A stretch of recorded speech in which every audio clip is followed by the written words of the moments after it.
Emerging Artists Exposed, a film series focused on emerging local artists from the Cincinnati and Northern Kentucky area. Brought to you by ICAI.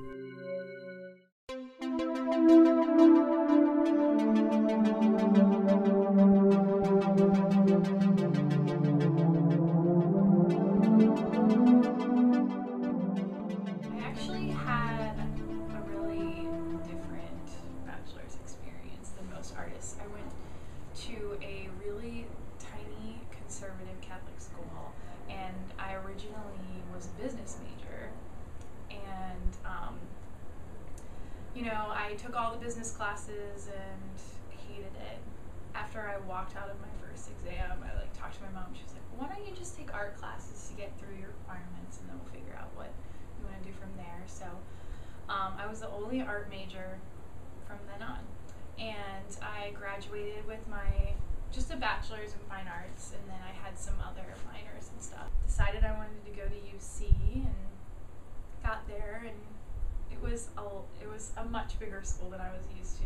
Huge program, people who really knew what they were doing, and it was challenging, but I really enjoyed it. Artistic processes are, I'm probably one of the most social artists you'll ever meet. I'm definitely not the artist who sticks to themselves and works and comes out with this masterpiece. My process is definitely a social one, and my work is all about the body. It's about the internals of the body, and it's about my interpretation of someone's medical history and their relationship with their body. So my research is all talking to people, and I love it for that reason. I always said if I could be the type of artist who could just go out to the bar and talk to people and then come up with great pieces of artwork, that would be perfect for me. And when I got to grad school and I was coming up with my thesis, and I really did just get interested in those stories and what people chose to tell me and what made them feel uncomfortable, or why it made them feel uncomfortable, and how I could take what they chose to tell me and what they didn't and how they interacted and put it in a visual piece was really fascinating and wonderful to me.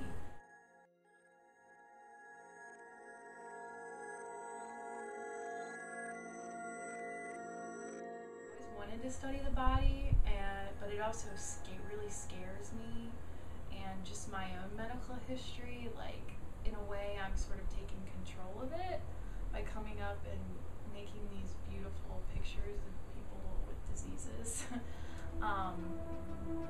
But it's also a way for me to order it, make it beautiful, and it inspires me too, talking to so many different people, that it's really comforting for me to know that everyone has a medical history.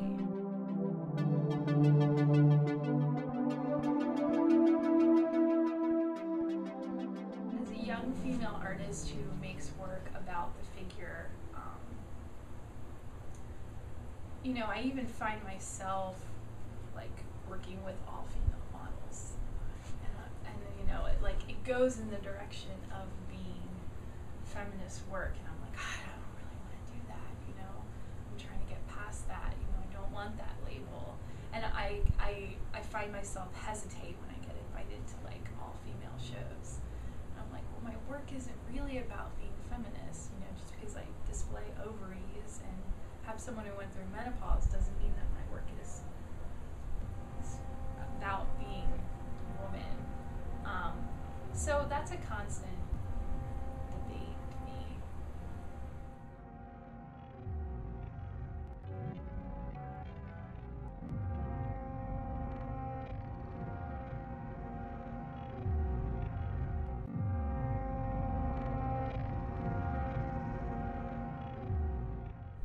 Definitely stay motivated,